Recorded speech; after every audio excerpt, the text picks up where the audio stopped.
I'm Elizabeth Vincentelli, and I cover and review theater for the New York Times.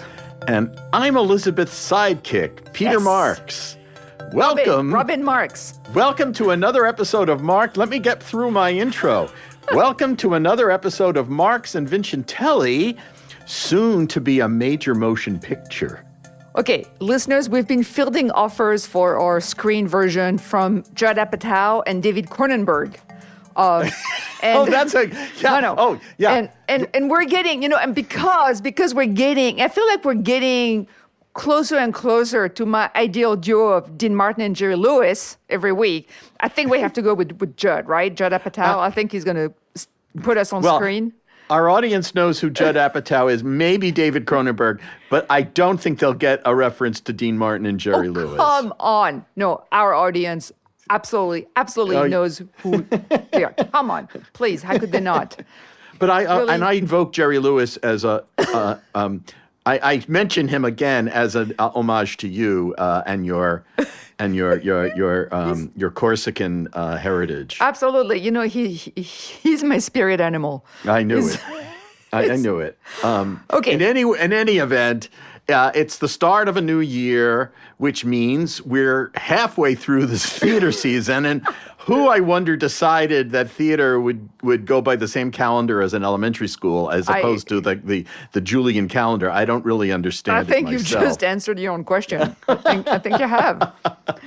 Okay, well, anyway, welcome back. We've got a fabulous lineup of podcasts planned as the second half of the season unfolds, starting with today's. So, launching this new calendar year, because I can't even say launching this new year, because as we know, we're now halfway through. I've lost track. Okay, I just give up.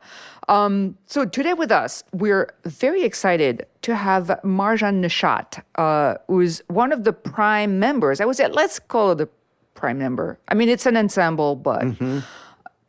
Central character. An essential character in English, which is a Pulitzer Prize-winning play that we both saw when it was off-Broadway at the Atlantic Theater, and that is now in previews on Broadway, which is kind of wild when you think about it. And English was written by the Iranian-American playwright Sanaz Tusi. Yeah, so Marjan Neshat plays a character named Marjan, although it is not based on her. This Marjan is an English teacher in a town just west of Tehran, where her adult students have enrolled for a variety of aspirational reasons. They range in age from like teenager to an elderly woman.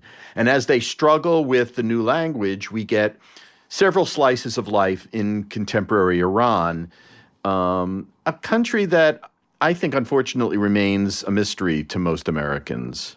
So this is Marjan's Broadway debut, although she has been very active off-Broadway for a little while. And some of her major credits include actually another play by Sanaz Tusi, which was called Wish You Were Here. She was also in Sylvia Khoury's Selling Kabul. And she was in a production of The Seagull, starring Diane Wiest as Arkadina and David Cumming as Trigger. Alan Cumming. Oh my God. I'm sorry. I'm. It's all right. No, I was thinking about my next sentence, which was she was also in David Cale's Sandra, which was a kind of tough solo show. So welcome, Marjan Neshat. Did I say your last name right? You did. Okay, I know that it's a, we were talking before we went on the air here, that Marjan's first name is, pronounce it the way someone would in Farsi. Marjan. Marjan. It's a gorgeous name. I'm not going to try it. I'm sorry. Yeah. No, it's okay. I've embarrassed myself countless times on this podcast with my wildly insane pronunciations of various words. So I'm gonna spare you. So Marjan, I have, now it's gonna, as I've said to her. Now you're gonna agonize over. Yeah, I'm gonna agonize over saying it correctly. I want to get it right. But the question, I'm really curious. I saw you do this, your performance as the teacher in this class at Atlantic Theater, and now you're doing it. You're coming back to it at Roundabout's Todd Hames Theater. What's different about playing the character with the same name as you on Broadway? Well, I mean, it's undeniable that it feels, you know, uh, it's a bucket list, Mm-hmm. and but the truth is that my wish always, I mean, I wish to be on Broadway, but I don't really sing and dance. But the thing that I always have cared about is to do something great. Like Mm. the idea that we're making our Broadway debut, all of us, in a play that we all feel is high art and elegant, feels like that's the sort of dream that I didn't think would happen. Like sometimes Mm. you like look forward to things and then you get a script and you're like, it's almost good, or it's like, but I feel such a connection with Sanaz, and I feel like I think was always searching for someone who, we get to kind of exist in these characters through behavior and through restraint and through like romance. And I feel like so often, Middle Eastern plays were not that. Like we were tasked with giving a history lesson or like being the exotic night out. And I feel that I'm doing some, like I love foreign films, and we always talk about Wong Kar-wai and In the Mood for Love, and like the lighting of it, like to actually feel that it's like Mm. our Broadway debut, but it's this gem of a play feels kind of miraculous. Mm. Mm. What You was it know, like? Oh, I'm sorry. Yeah, go ahead. go ahead. Go ahead, I was Elizabeth. just wondering, it's great also to have the opportunity to go back to a character. I mean, is that the kind of stuff that you like to do, like having this ability to just return to it? Like, were there things like the first times? Because you also did it in DC, right? I No, didn't. no, she I've only didn't. ever I done it told, yeah, here. I made that Yeah. mistake. Oh, okay. So, but you already did it at the Atlantic. Yeah. Did you feel at the time? Did you feel things like, "Oh, I wish I had like maybe a few more weeks for this, or maybe I could have done it, like anything like that, or were you pretty happy? I mean, I You, guess one is never really happy. I don't know yeah. with what You one can't does, really be but happy and right, be a good but actor because right, you right. have to keep going. But the truth is that when we started working on it at the Atlantic, the play, I mean, she was rewriting furiously. It was almost like doing like a first workshop and a production at the same time. And we all felt connected to the play, but we didn't know what we had. Like it Mhm. was really the first preview, and we saw the way it met the audience that we're like, oh, we have a play. Like we didn't know if it was like a collection of scenes that we all thought were funny or great, but like we didn't really know. And I think the main difference going back this time around is, everyone has had 3 years under their belt of life experience, which also like always makes a character rich. Like you understand things or things subtle, but also I think there was such a profound trust. There was a trust in our director and a trust that this play worked. So I think we immediately dove in and went deeper. It was like, okay, we're not going to repeat what we did, even though there is a lot that is similar, but it was like we trust and we go. Mhm. And I remember 2 weeks into rehearsal, I was like, oh, this like hurts more because I think like it just started where it went, and then it felt more bottomless.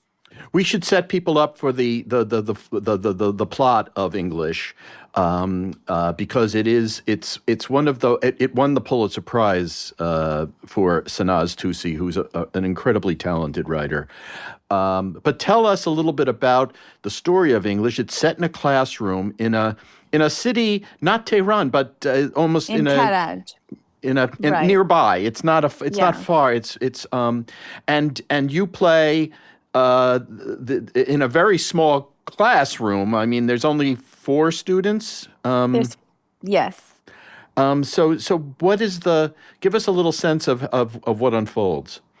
So the premise of the play is that, it's a test of English as a foreign language class. And there's a range of ages from an 18-year-old to like a grandmother. And they're all there for different reasons to learn English. And they have different, needs for that proficiency. And I the when we are speaking in accented English, it's English. And when we're speaking in English with no accent, it's in Farsi. So it's like playing with this, who you are and how you are freer and what it is to have to like reach for something versus something that just comes out of you. And my insistence, my character has just a profound love of this language and sort of feels more alive in it, and in a way that's mysterious and is never explained, which I think is, I don't know, I think it's quite an interesting thing to explore, because I think we don't know why certain things make us feel more alive than others. And my insistence is that they remain in English, and that's sort of my approach. And I think that I meet a group of people who, I think this class really derails her in many ways and makes her look at her own shortcomings and the way that she is losing something that she's held on to as identity for a long time. Mm-hmm. And we learn from each other. I think that I will say that in this production, even more so than last time, that I think we've become more foils for each other, and how we actually change and learn from each other, I think, has grown. Do you mean the characters or the the actors? Especially both always, but the characters. I think especially the character of Elham, who's like sort of my toughest student and challenges me more. I feel like by the end there is a recognition of some inexplicable thing that is shared in their personalities. I believe that they were both the top of their class when they were young. That there is something that actually comes back to a kind of kindness which we discovered this time around. I think the play, there's a cliche that I hear often. I often hear, oh, Americans are all like monolingual, and it is insane. It's an insane thing to say, because, well, yes, many Americans are monolingual, but that is also neglecting huge swaths of Americans who, were either born in somewhere else or, born and raised here, but still are in a bilingual, bicultural, environment. So there's actually a ton of Americans who are bilingual and bicultural. And I think what's great about the play is that I think it really talks to them, whether or not they may be interested in the specifics of the setting, this issue of like, what does language mean in terms of your culture and what's important to you. And how you reach. And I think you could talk to someone who's in a Spanish-speaking family or Chinese or Korean or, any number of, especially in New York. I mean, gosh, I think every other New Yorker is in this situation. Was that something you were talking about when you're working on the play with the other actors and in general with this, because of course, theater is about language too. Yeah. I mean, I think it's the fact that it's called English. I mean, there's so many people from different cultures who come, they're like, I cannot believe my experience is being shown on stage. And then, because I think English does loom large for so many cultures, it is this, so that it is your own language compared to English, which seems to be the sort of top one. So, I think that the lines of identity, and also for all of us, the fact that I think what is so special, I think, for me, and I think true of our cast and all the casts who've played these parts, is that, we have a line to this other culture, and yet we are also most comfortable in English. None of us are more comfortable in Farsi.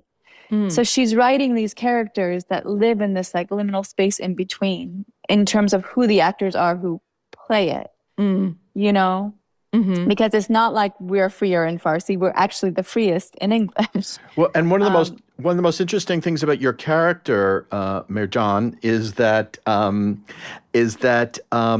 she spent a decade in the north of England, and there's a real sense of dislocation, of a sense that she doesn't belong either place anymore. Yeah. She's come back, and yet to rediscover that, and yet there's a lingering sense of, where do I belong? Which is really interesting in the context of everybody else. Well, not everybody, but everybody else in the play looking for a way out in one way or another. Yeah. You're looking for a way in. It's when I first showed up to rehearsal, it was just all questions. I'm like, why? But why English? And why this? And why that? And Sanaz was like, good question. But I think that in sitting in those questions is sort of how I found her center. That I think she's in a way a mystery to herself too, of like, and I think that her connection with the character of Omid is so strong when he comes in and says, I always felt like half a thing. It's like, I know that I should maybe feel this way, or I have this sense of, like, it's just like, I think for her, she is not defined in the way that she's supposed to be defined, and yet she's losing hold of her, like, the romantic image of what she had, because life is moving in. And so I think she lives in between these places and doubles down. And yet, as time goes on, she says, like, they speak faster than I remember. It's like when you remove yourself from something, it's like anything, you start to lose it. And it's so painful because it just contains so much. I think even as a woman, and even like getting older, like just like your brain, like just anything that you start to have like ownership of that starts to slowly leave you. It's like, how do you hold on? Just like this is my daily nightmare, by the way. This is my daily nightmare. It's on my mind all the time. When I don't forget about it. Okay. So can we go back a little bit to your completely epic sounding upbringing, because you the beginning of your life was basically straddling two continents, back and forth. Can you tell us a little bit about that? Because we just talked about dislocation, and that seems like this kind of uncertainty that really must have been incredibly stressful. So I was born in Iran. We moved to England when I was 1. We moved to California. Then we moved back when I was around like 3 or 4. It was right when the revolution was changing, and we got stuck there. And then a number of for about 4 years, I finished 3rd grade. But throughout that time, like, my mom, like having 2 daughters, it was like my sister almost got picked up by the morality police, taking me to swim classes. Like, we were all, it was just like, and she was she was older than me, becoming a teenager, like just like the lack of freedom, the lack of, and I really do believe if we hadn't been girls, we probably would have never gotten out. And it happened to be that we went to Holland and this man took pity on us. Like my mom always says, like he looked at me and my uncle was living in Seattle and he had applied for a visitor visa for us. And the man, and my dad was still in Iran, and the man's like, you're not going to visit. Like it was like, she looked at her and she looked at him with this look of like, okay, well, my life is in your hands. You decide. And he just gave us the visa. Oh, you mean someone at the embassy or the consulate or the embassies? Yeah. Oh, I see. Right. Yeah. And so we moved to Seattle, and my mom was a psychiatric nurse. There was a huge shortage of nurses. That's how we got our green card. But, it's like, I feel even as a kid, and my dad never learned English very well, and we were kind of estranged. He was a very complicated man. But the thing is, like, I think as my person, I didn't quite feel like I belonged really anywhere. And I had my experience of the world was very much like on the outside. From moving around a lot, from like in Iran, we were like always frightened. I was like, this is going to happen. My sister's going to get there was like so much stress. My parents were atheists. So like their religion was coming into the schools. I didn't know how to pray. I always thought I was going to get expelled. Like, so it was like constantly this feeling of being on the outside of something. And truly, my solace was books and my way into connection. But when I think I did my first play, it was like the first time I ever felt a part of something. It was like I just like wasn't on the outside of this thing. And I think like meeting Sanaz and meeting these kids, like I think I do feel that I have always felt a little bit like I belong more to the past and the future. Like there's like something in me that doesn't ever feel like I'm one thing.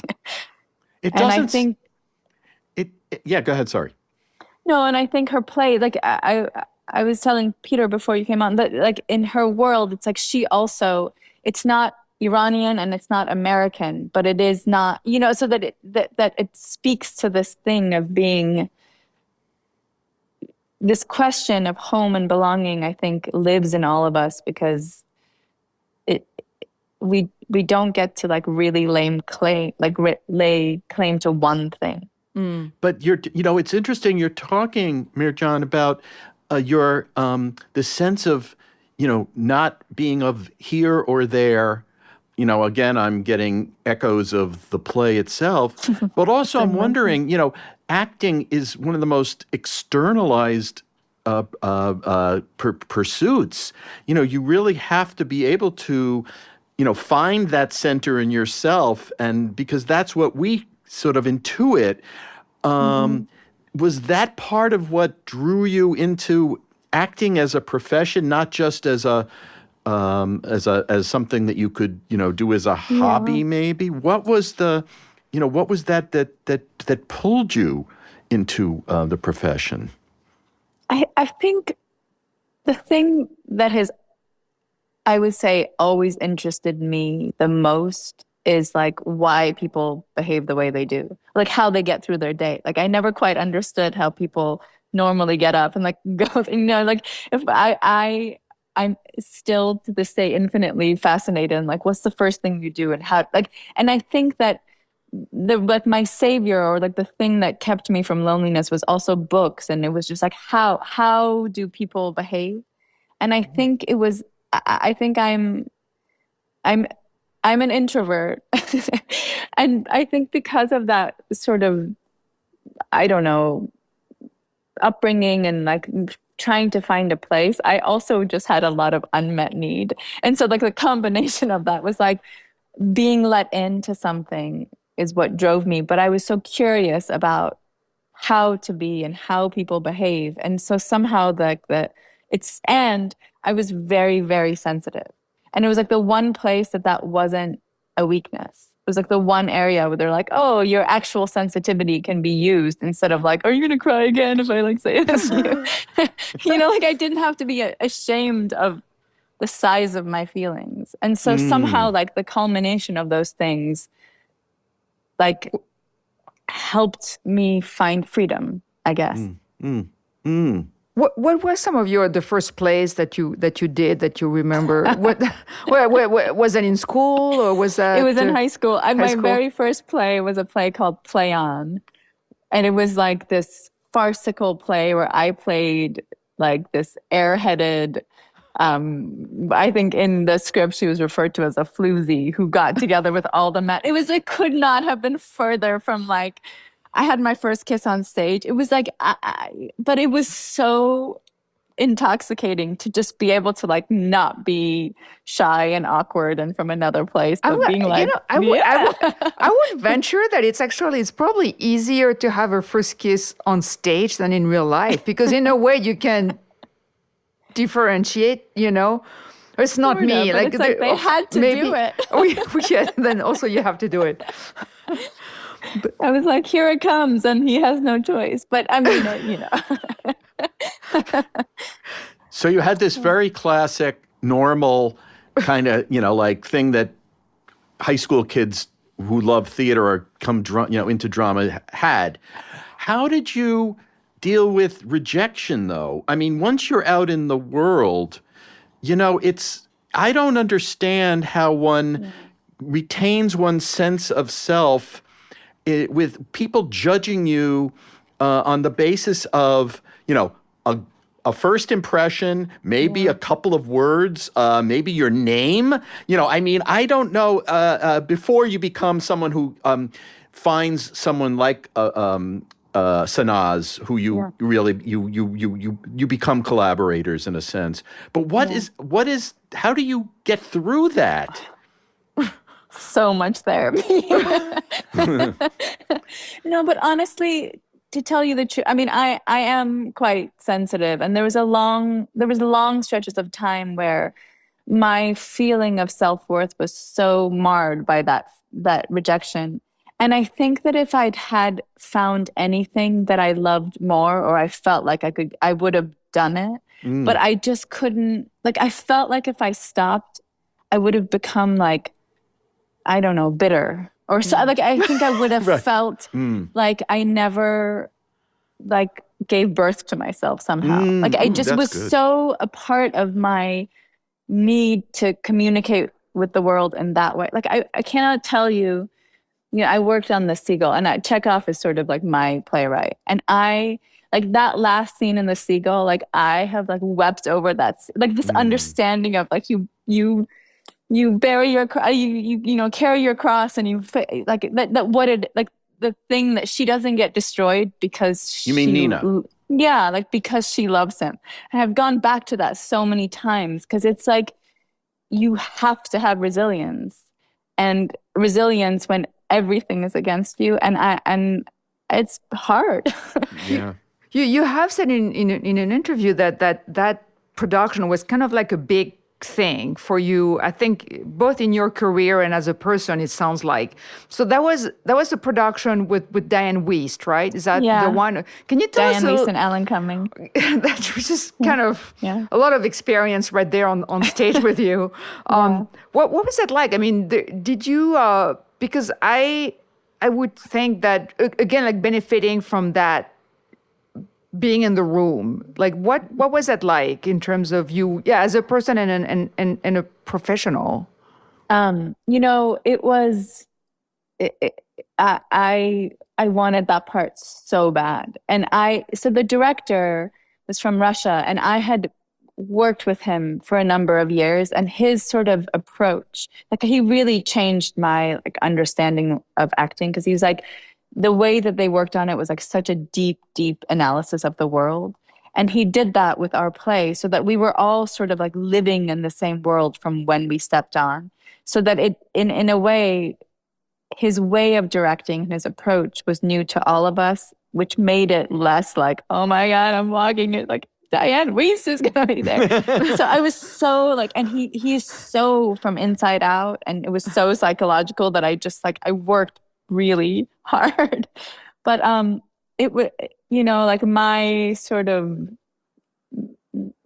it was like I walked into my romantic dream, like the Diane, like having watched her, like growing up thinking like that, to step into a room. I think it these small ways you start to build your confidence of being like, someone let me in the room and I didn't let them down, and so it grew from there.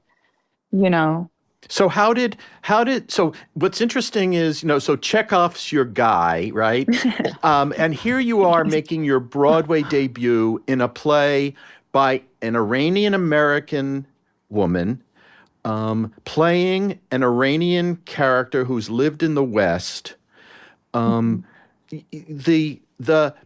question, I guess, is, does this feel somehow like an inevitability for you? That, coming back to this world that you left as a child, and trying to understand it yourself on a stage through a writer who gives you the words to do that, to be that person.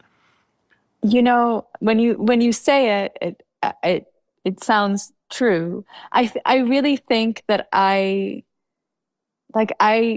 in all the work I did, and like I say, Chekhov's my guy, but it's not like we have so many opportunities to work on great things. Yeah. And I think like I don't know how else to say it, but like I dreamt for so long, or I wished for like artistic rescue.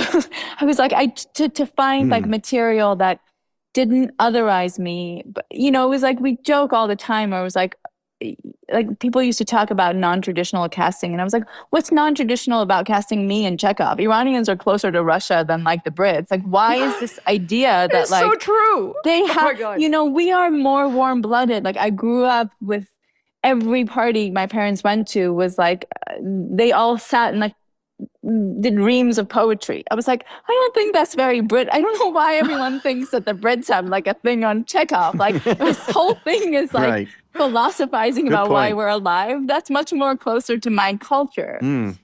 And so I think Sanaz's writing is very Chekhovian. It's really like it's Iranian, but it's like it's just many things. And I think that it just happens to be profoundly special that she has put our culture on the stage. But I think what she's done is like made it so that we get to be human beings. And that's the thing I was always like searching for in art. Like I wasn't trying to be I didn't go to drama school to learn to be myself. I did. I'm myself in the way of using myself, but not just to play these parts. And I think we live in a time where I think like there is scarcity in art. We're trying to deal with so many things that are broken in these like ways. And I think sometimes it makes us smaller. Like now it's like now you can only do this and you can only play this and my dream for art has always been bigger, but at the same time I wanted to be let into those rooms. So it's like a little bit of both. It's like yes, the breaking of it has allowed writers to come up and that maybe wouldn't have gotten a chance before. But the kind of blessing is that my particular writers are trying to do it on their own terms. And I think we're better off for it because you're not seeing, I don't feel like you come to see English and you see like, oh, I'm just learning about Iranians. It's like I'm learning about human beings, like that there's not so different. Yeah, it's not a Wikipedia play. I call them Wikipedia plays where, they're kind of bury you in facts and information and it's a teaching moment, and well, a heavy-handed one, which English is definitely not. And it's interesting what you're saying about the affinity between Iranians and Chekhov in terms of, I guess, way of living or thinking or entertaining or interacting. Because like we have seen quite a few. I mean, those who are so inclined, it is possible to see a lot of Iranian movies, for instance, where there was this whole wave of fantastic Iranian directors. We see them. Yeah. The Iranian stage work is a lot more unknown. Now, part of that is because being in New York, in the U.S., but even in New York, it's just really hard to see theater from somewhere else. That's just a general issue. But even when we could see more, we still didn't see much from Iran. So like, do you have a connection with the stage scene there or not at all? Or is that something that interests you or? What? When I was young, my mom took me to a play. And I remember when I seeing it, I was like, I didn't want to leave the theater. I was a very sensitive child, but like, I just was like, I wanted to be up there with them so badly. But I left when I was so young. And like, I think like everything in that country, like it's hard, especially in movies, you can use devices to hide the censorship that they're, like you can have something with restraint that I think A Separation is one of the greatest films that, and like Kiarostami, the way that he manages to use the confines, like it just like elevates that piece of art. But on stage, you have less opportunities to show things. You can't just cut to or like, so that I don't actually have a lot of information about what they're left with to be able to sort of do. And those things don't travel out. So I actually haven't had an opportunity to really see like Iranian stage plays from Iran. Marjan and I were talking, Elizabeth, right before we came on about The Blind Runner, which Elizabeth and I saw just before talking to you, basically, just a few days ago. And I was asking, I didn't know the pedigree of the play, and it's by Iranian artists, actors, director, and staged very starkly, and it tells the story of a woman in prison who's been. They don't really ever, I think, reveal what she did. I think it's one of those morality crimes. I think that she's been. They don't really say. Yeah, it's left. But I wondered, and I asked Marjan if that play was by Iranian exiles, and she said she thought maybe they weren't. They were actually from Tehran. I'm not sure. It's come from Iran, but Right. But the question I had was whether or not we can, identify that is, could English be presented these days in Tehran? They've done a production. No. Wow. Yes. I wish I could see it. Sana sent me a picture. It's like they're doing it. They have done a first production in Tehran. I'm so curious if they actually, when they speak Farsi, That would and make then English sense. within, Yeah, that would make yeah. sense that it would, yeah. But I found it so moving, I have to say, that like this, I don't know, like she gets celebrated in Karaj, like that this girl born here has. I thought there was, but it plays with my head in terms of, I thought, censorship was very severe. It's almost as complex as Sanaz's plays. Obviously, you also, we should mention, were in Wish You Were Here, which is another play set in Iran and around Iranian women. But I don't understand. It leaves me mystified as to what level of expression is allowed. Maybe it's a much freer culture than even we're led to believe. I don't know what layer of information I'm missing. I don't have privy to, if they're doing the script exactly as is. It is also kind of a lawless country, so right. A little bit like, I don't know what people get away with or not get away with, or how they do it, or I've had friends who are like, someone asked me to do, I was speaking with Will Eno, and he was talking to someone in Iran who was doing his play, and in my mind I'm like, they may be doing your play, but I'm sure it's not word perfect. I don't know, because they have to sort of work around certain things. So I really can't speak to that, but they are doing a production. It's interesting too, because also the interpretation of how something becomes political often has very little to do with, because on the surface English is not obviously political. Then depending on where and how it's done, it could acquire that. But I was very curious because you happen to be in that infamous production of Julius Caesar. Oh yeah, at the Delacorte. Yeah, to rewind a little bit, that was in 2017. Yes.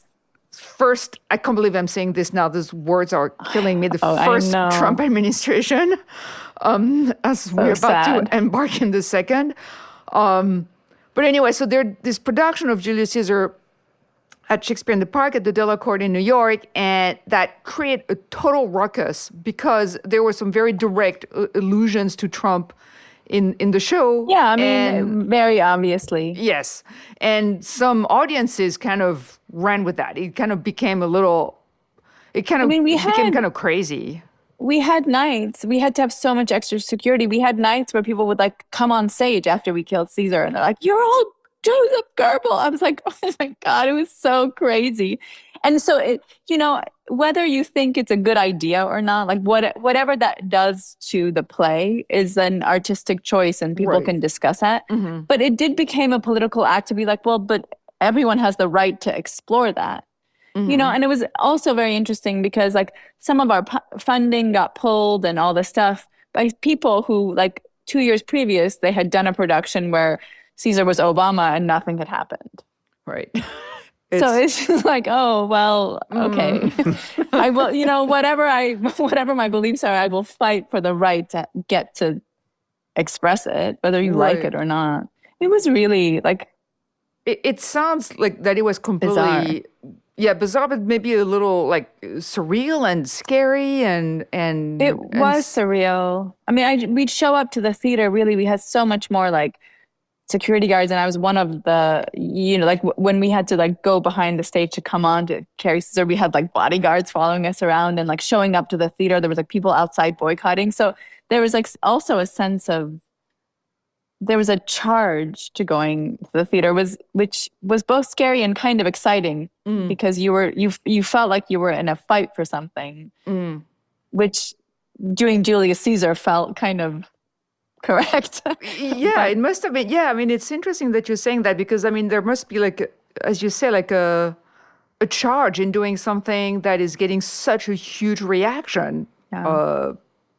That I mean, from the outside, look completely insane. I've got to say. Yeah.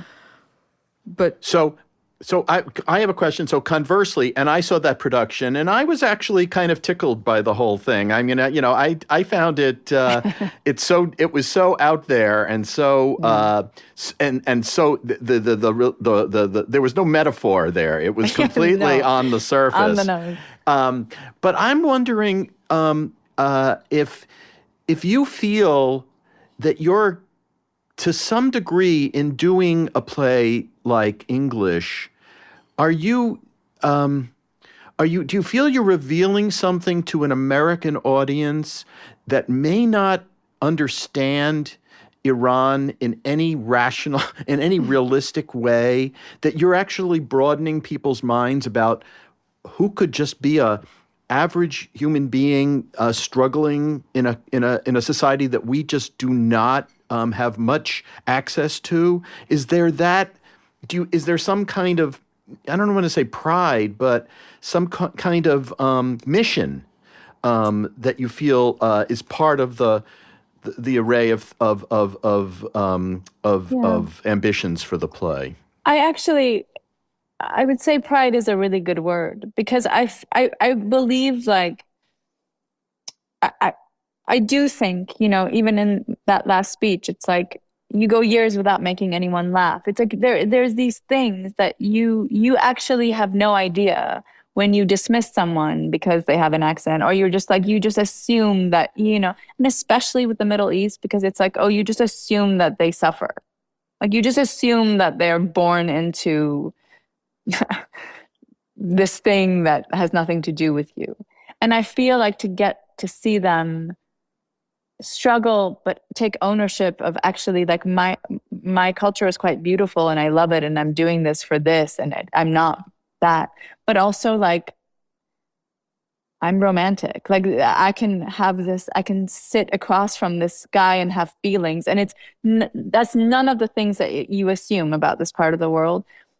There is an accountability, that, like, I think that I feel like if people come in open, and because of the English language, and because it's not like subtitle, like because they have to listen to both and hear us be actually our freest selves in English without an accent, I think it makes it harder to remove.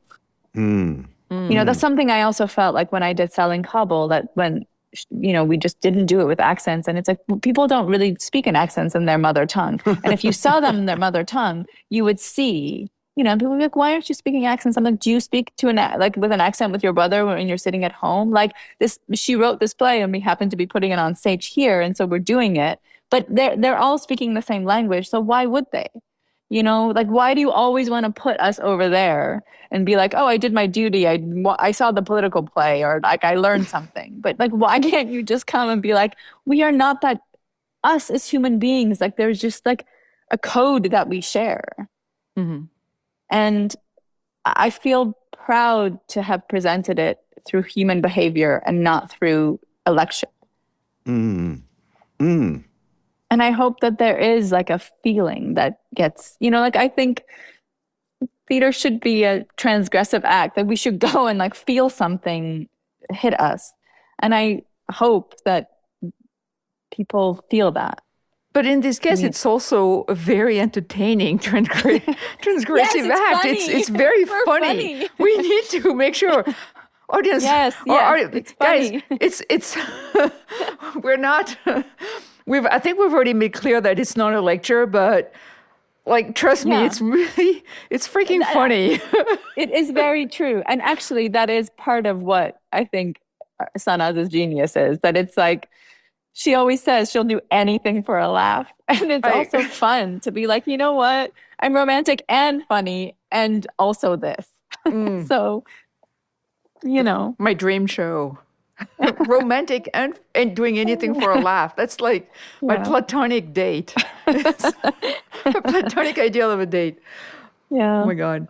And I just we should wrap it up soon, Marjan. But I wondered about the director of this piece, who's been with it as long as you have. Is that fair to say? And it has one of those names. Is it Knut or Nud? Knut. So it's Knut Adams. Adams. He's Adam. Yeah. He's a wonderful, wonderful director and a real artist. Like again, I think at first where it was like Sanaa's meeting different people and there's all these expectations of like who should direct it and should it be this? And I think that they are really a beautiful match. And I think she really wanted the play to be elegant and beautiful. And like I think their like I being there from the beginning and like in all of her rewrites and his suggestions, they are really we're lucky, I think, to be in there, having them be our mom and dad. He's also a very good director of comedy, actually. He has a really good feeling for that. I've seen a few of his shows off and off of Broadway, and actually that may be his Broadway debut as well, isn't it? Yes. Yeah, it's so many of our Broadway debuts. It's very exciting. It's because he doesn't play it for the laughs. He's just like, he's just like, it has to be real. And I think it makes it, it's like when you ask for it, no one wants to give it to you. Well, we know you have to go, Marjan, and speaking of luck, we feel very lucky to have had this lovely conversation with you. Thank you. And so, thank you for your insights, and we hope you have a great run. Thank you.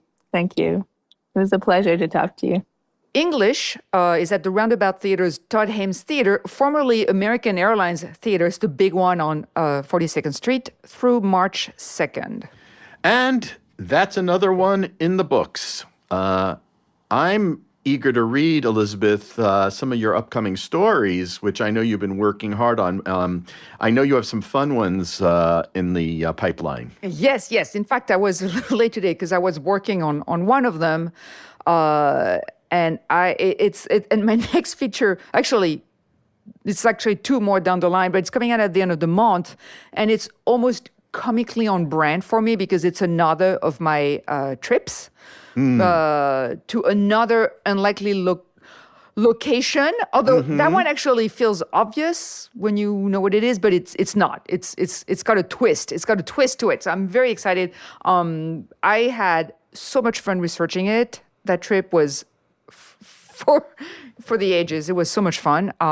But soon we can talk about it. Yeah, I happen to know a little bit more than I'm letting on, and I can tell you that just from the stories that Elizabeth has been recounting for me, I am waiting with bated breath to read. Listen, I'm already way over my word count, so now I have to take out some of the fun color, of which there is plenty. I've got to think of a way I could kind of put the outflow. Maybe we can do a podcast about it because we should. It was totally I'm really counting hilarious. So stay tuned for that. Yes, and please listen to us next time. We're at marksvincentelli.substack.com, and if you like what you hear and want to hear more, please become a paying subscriber. Also, Peter, it's not if you like what you hear, it's because you love what you hear. Yes. You are inclined right. to be, anyway. Yes. And I was trying to be a little humble. A little. No, I'm not going to have those issues. I hear you. And you can follow us on social media where we use your real names. We're on Threads. I'm mostly on Blue Sky these days, I've got to say. And Peter's on Facebook too. So, ta-ta for now.